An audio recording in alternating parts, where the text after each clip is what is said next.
let's get into it. First of all, for those of you who don't know what confluences are, that's where we're breaking down, okay, where's our trend line break, or where's our trend line respected? Where's our horizontal support and resistance break? Have we got that double tap, what I showed you yesterday? We're looking for all these different confluences, then eventually it comes down to our candlestick clues. Have we got a rejection? Have we got a tweezer tops? Have we got a morning or evening star? Have we got an engulfing candle? All of which you'll find inside the PDF ebook, which I've put inside the Telegram channel for you to download. It's free. So all these confluences is what we need to ask ourselves. Is this a good trade to take? And once you start looking at the confluences in black and white, and then you say, yes, this is a good trade to take. So I'll show you an example now, and I'll talk you through it. And then you'll get a bit more of an idea. Because a lot of people say, I'm not sure if I should enter this trade now. Should I or shouldn't I? But that's a question you need to ask yourself. You know, have I got multiple confluences there telling me that this is looking like it wants to go short? So let's jump on the screen share. Okay, it's GBP CAD. Looking at this one this morning. Looks like a pretty good trade to take. We can see here we had this kind of bit of a downtrend coming through there like this, which has been tapped once, twice, 3 times, and that price is still trying to push down. So that, okay, that looks pretty good. Not a fantastic downtrend by any means, but we are seeing lower lows, but it's not seeing the lower highs at the moment. However, it still qualifies. We've had 3 touches. So we're going to the 4-hour time frame. I can actually start to look a little bit closer. Okay, so we've got a bit of a downtrend coming through here like this that we've marked. Let's just tidy this up a little bit. Okay, multiple points of contact, which is why I like it. What else have we got? This horizontal zone through here, which is looking pretty good. So let's mark our horizontal. So you can already see we've actually had 1 rejection there. Try to come back for a second tap. So next step is, okay, price is currently there this morning, right about there. So I'm now looking at this. Okay, what else can I see? We need to break this down further. This is where current price is from when I looked at price action this morning. Don't forget, we then want to start marking on our lower time frame trend lines, etc., etc. So we've got a very nice uptrend through here. Perfect. Trend line's broken. We expect some sort of exhaustion. Exhaustion counts as a confluence straight away. Trend line break, that's a confluence straight away. 2 confluences there already, with the added higher time frame confluence that we've rejected this nice horizontal zone and this downtrend. So we're like, okay, great. The confluences are now stacking up. We've got a higher time frame rejection of the downtrend we marked and the horizontal resistance. We've also got our trend line break, and we've also started to get an exhaustion. So yes, it's looking good, right? So now we need to be looking at price action here. We need to start marking on our smaller zones so we can see what's going on. So very, very clearly on the hourly time frame, we can see a very nice zone through here, right? 1, 2, 3, 4, 5, 6. Where's the ideal place for price to pull back? To this level here. So we can start watching as price moves on. So it was around about this level this morning. So do you know what? I need to see price come up one last time. Then obviously I can start to look for entry. So let me just fast forward this a minute. Okay, so this is it. We got the extra tap, which is what I wanted. We kind of had this touch one. We came up for the extra tap. So it's looking good. So we've now exhausted to our level. We've broken the uptrend and the smaller horizontal level, which is through here. And we've rejected the higher time frame. We've got a real nice push and exhaustion. Remember I explained that the market needs to pull back to go forward, okay? It needs to pull back to go forward all the time. Push and exhaustion, push and exhaustion. So what I'm looking at here now, like this is a pretty nice flag. This is all, it's all in the pattern guide inside the Telegram channel that I put in there for you guys. So if you haven't downloaded it, be sure to. Real nice pattern forming there. We've got this nice flag pattern, which we know is a continuational bearish pattern in this respect.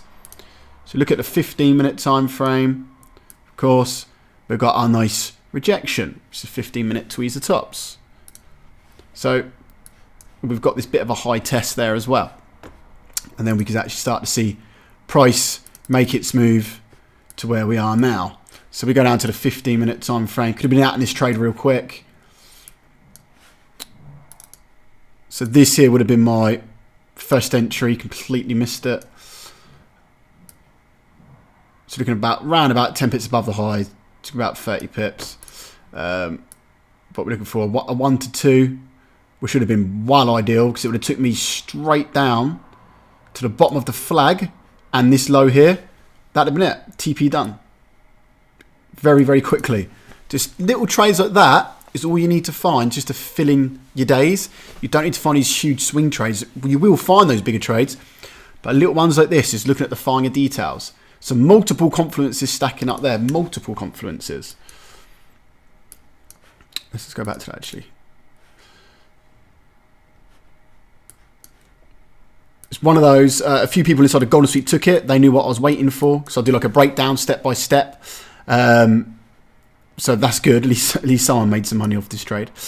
So let's just label down some confluences here at the minute.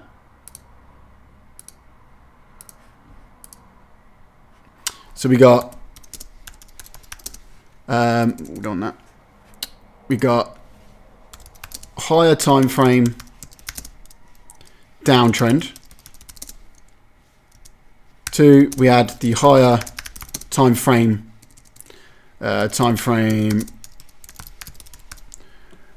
resistance. We then had that nice push / exhaustion. Then had that nice flag, right? That nice bearish flag.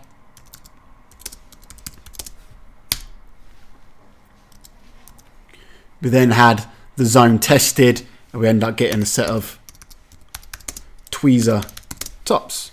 So all these confluences, let's make that a bit bigger so you can actually see it. There we go.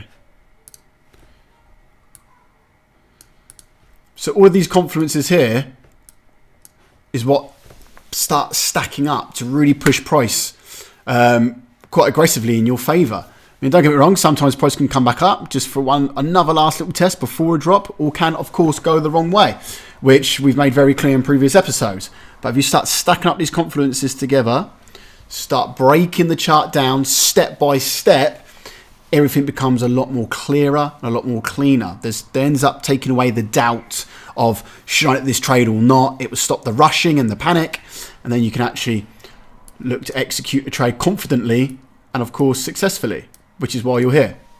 So we can just stack up confluences as we go all the time, just noting them down step by step. And if a confluences isn't met, don't worry about it. Never have fear of missing out. Just stay out of the trade. There'll always be an X trade. Forex isn't going anywhere. That's very important to remember that. These trades happen frequently, so don't feel like you need to rush in because you're going to miss out on anything.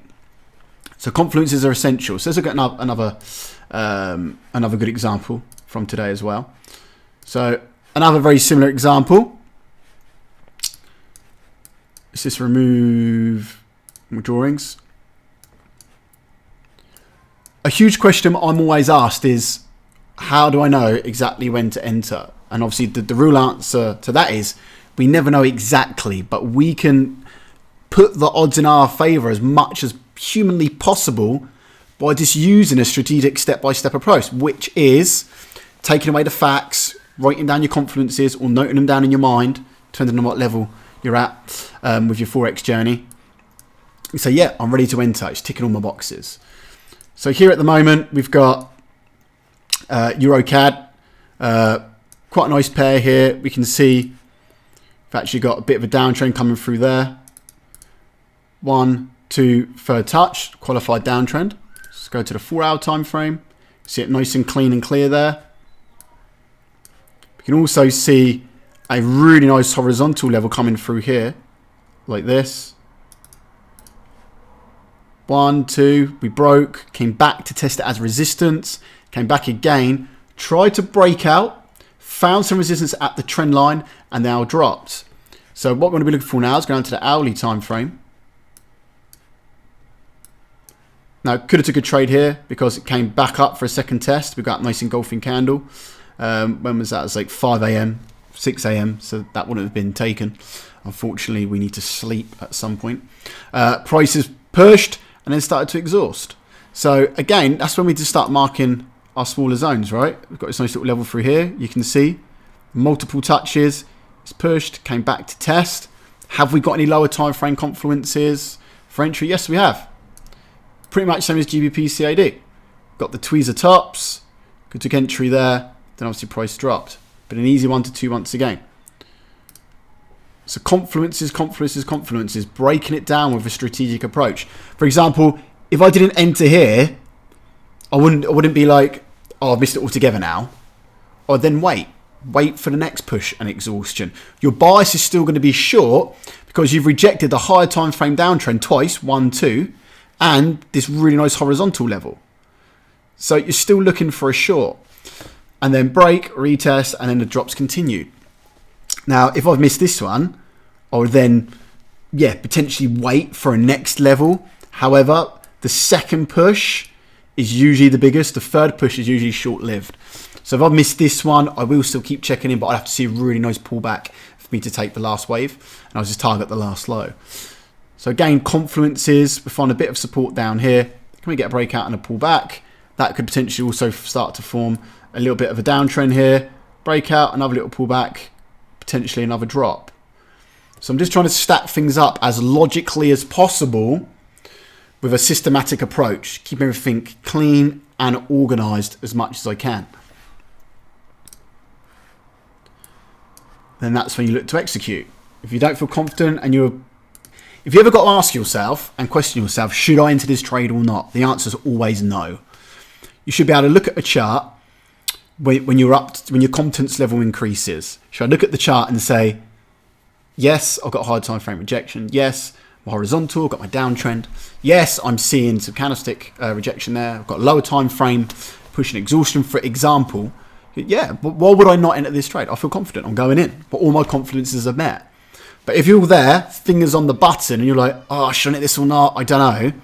What will happen is, because I've been there when I first started, you'll watch the current candlestick, and however that current candlestick moves will influence your decision. So if you're watching the current candlestick, if you're looking for a short and it starts going down, you go, oh yeah, I'm going to get in, and you'll get in. If it starts going up, you'll be like, oh, no, I'll stay out. You're now letting emotion run how you trade, where it should be systematic and logical. So if you need to ask yourself the question, should I be taking this trade or not? Oh, I don't know. The answer is no. Stay out. If it doesn't go your way, you'll be glad you stayed out. If it does go your way, obviously you're going to be a bit gutted. But if it don't meet criteria, don't get in and get in a habit of that. So we've got our next little uptrend here. Once this zone breaks, we can potentially get a break and a pullback, then a bigger continuational drop. Of course, being aware of this little level coming through the bottom here. So we've got this little minor zone now that we're currently testing. Can we break out and pull back and then look for a potential continuation? So we can watch EuroCAD at the moment. Looking pretty good. Confluences are stacking up, right? We've got this nice rejection of the higher time frames. So we can just find confluences anywhere. I mean, let's say NZD-CAD. But let's not pick a CAD pair. Let's go NZD-USD. So NZD-USD, so this is actually a position I was looking at today. Stayed away because the higher time frames weren't really on my side, and that's not how I like to trade. So if I just take you out here, now I broke this one down this morning and said why I'm going to stand aside. We've got this 1, 2, third touch, breakout on the fourth touch. Price is now pulling back. This is weekly time frame, so really strong uptrend. Weekly time frame. Now we haven't pulled back to test any real level at the moment. So if I was looking for a short, it would be here, of course, because we pull back to retest that zone and the back of the broken uptrend. That would of course be my short zone, right? But we haven't. So go down to the daily time frame. Daily time frame, we can actually see, here, we've come up once, twice, tried to come up a last time, failed, and we got this little bit of, just delete that line there, this little bit of an evening start, which as we know is a strong short confluence. So that was the only kind of real confluence in my favour at the moment, and the fact that we was rejecting this little high hit. Not fantastic. We could still push up for another push to test these highs, fully completing a bit of a flag pattern here. 2 seconds. Baby monitor.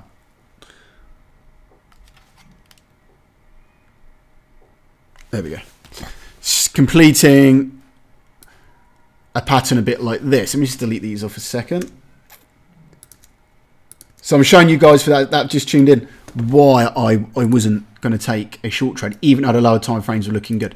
So we could still complete this pattern, right? And then drop. So shorts would be more beneficial from up here. But I went down to the lower time frames, could actually start to see we had this little level across the bottom here, okay, horizontal level. Let's get rid of this a second. We also had this nice push and exhaustion. If I go down to the hourly time frame, you see very, very clearly it did actually go, because this morning when I was charting, it was actually there. Where are we? There you go. It's 9 o'clock candle. Now, when I was looking this morning, I was like, okay, we've got a bit of a level coming through here, as we can see. We've had a bit of a spike there, another one. We're back up at this level, also forming a bit of a flag. So yeah, I was like, this looks like a good short-term short potentially. Higher time frames aren't on my side. I don't like to see that. The EuroCAD and the GBP CAD examples I showed you, they're the ones that we want. We don't really want to start bending the rules. Yeah, this time it did go my way. So if I just show you my entry, there we go. So a little high test there. Could be an entry. So we come up once, we come up a second time, and then looked for a short. And of course, price is now back at this level. So it could have had a short-term short there. But how short-term is this? Are we just going to come straight back now and continue to the upside? I'm not sure just yet. It was a trade, yeah. I could have took this trade. Had another chance there to take it, of that engulfing candle. But sometimes, you know, if it doesn't look right, I'm not going to take it. It's one of those trades where I was like, yeah, it's not hitting loads of confluences. We could easily still come up to this level here as well. Because it didn't hit all my confluences, I'm not going to stay in. But the moral of this story is that sometimes they will go your way, but don't bend your strategy next time. If something like this happens next time, don't go, oh, that's all right. Last time I hit my profit target, I'm going to jump in. It's a slippery slope. This is just a one-off, really. So if it's not ticking confluences, stay out. If it goes your way, so be it. If it doesn't, you'll be glad that you stayed out. So multiple confluences here, but only lower time frame confluences. It's essential that all the time frames are keying in together. We've got the high time frame rejection, then we start to get our lower time frames in sync as well. Any questions about confluences at the moment?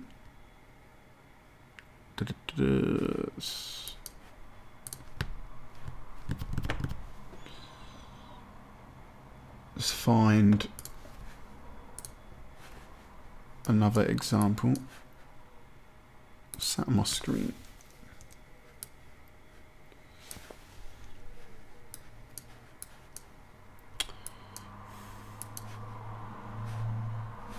Okay, so we can see here as well, Euro USD. Very, very messy. Now, when price starts to get like this, don't try and force yourself to look for a trade and think there must be a trade there, because there's not always a trade to be taken. There's one thing we need to accept.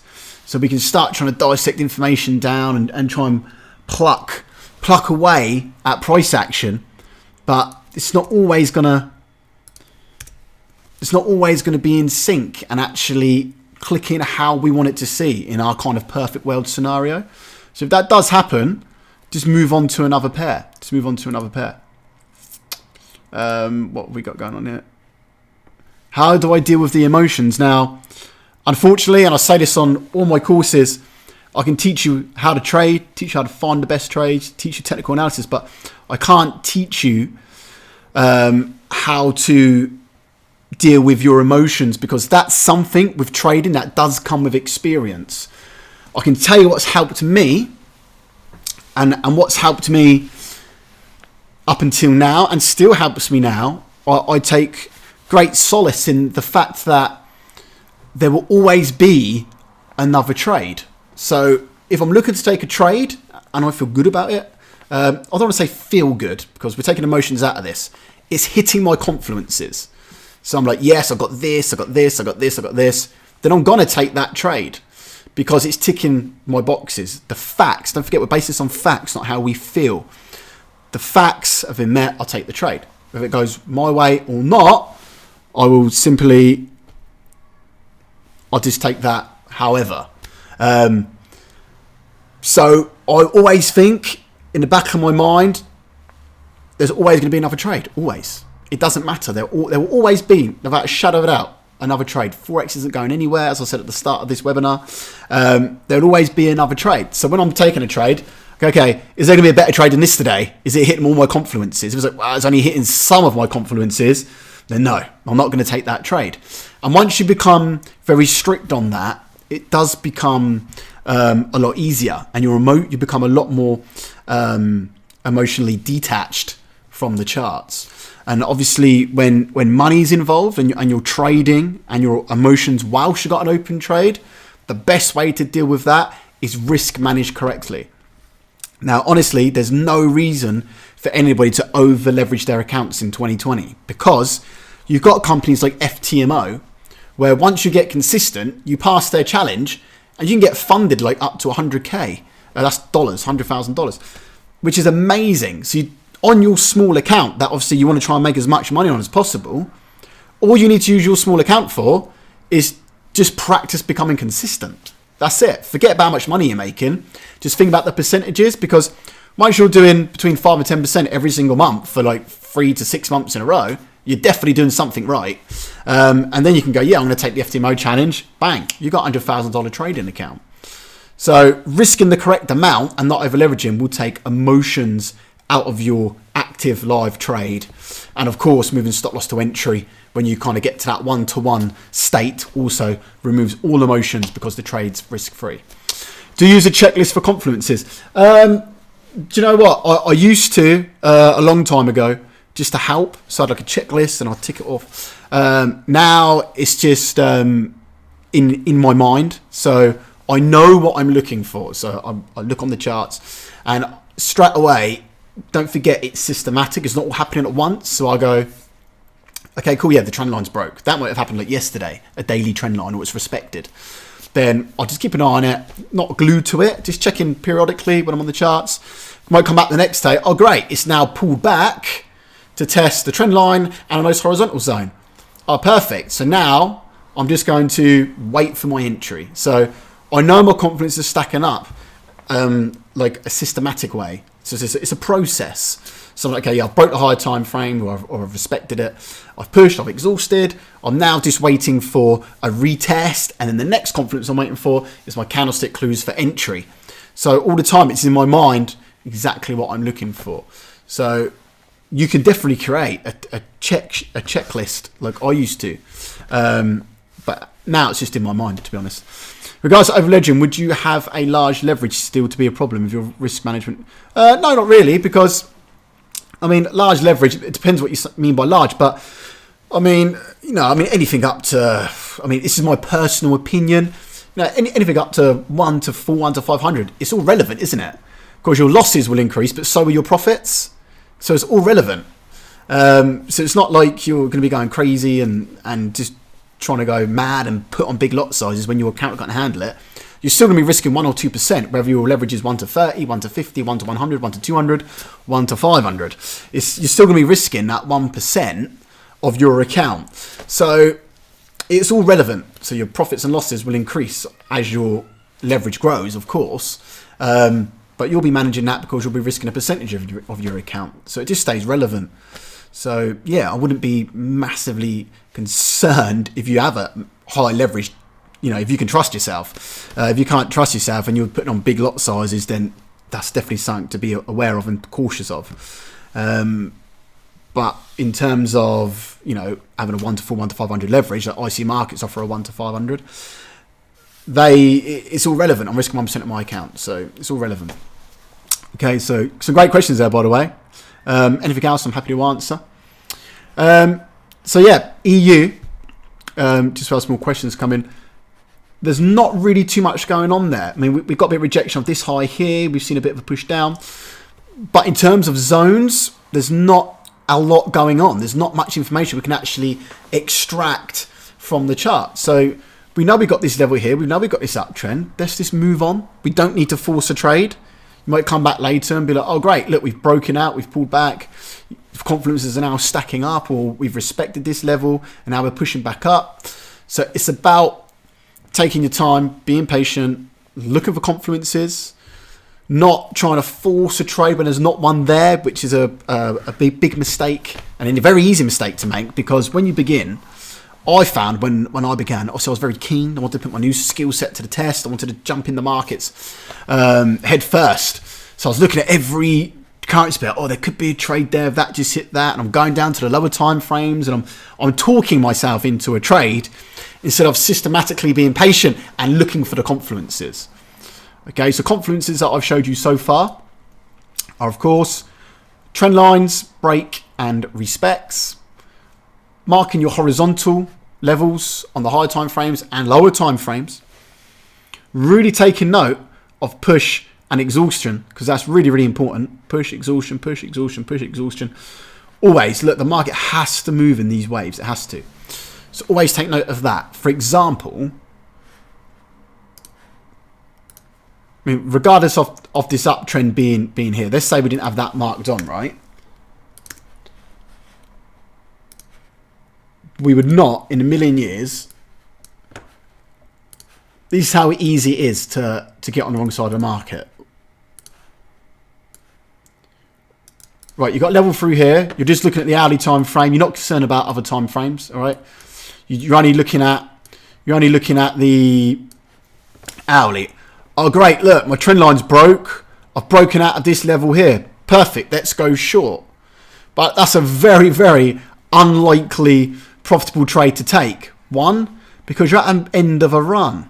What happens at the end of a run? We usually see a pullback. So that's not advisable.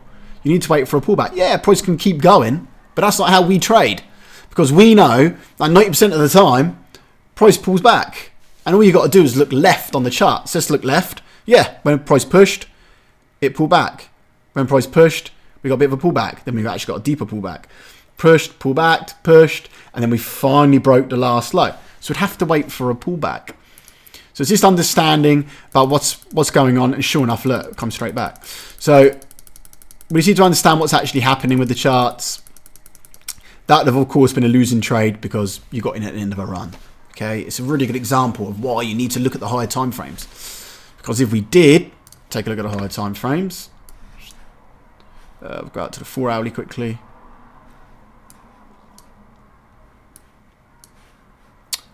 Like this. Let's go down to the hourly.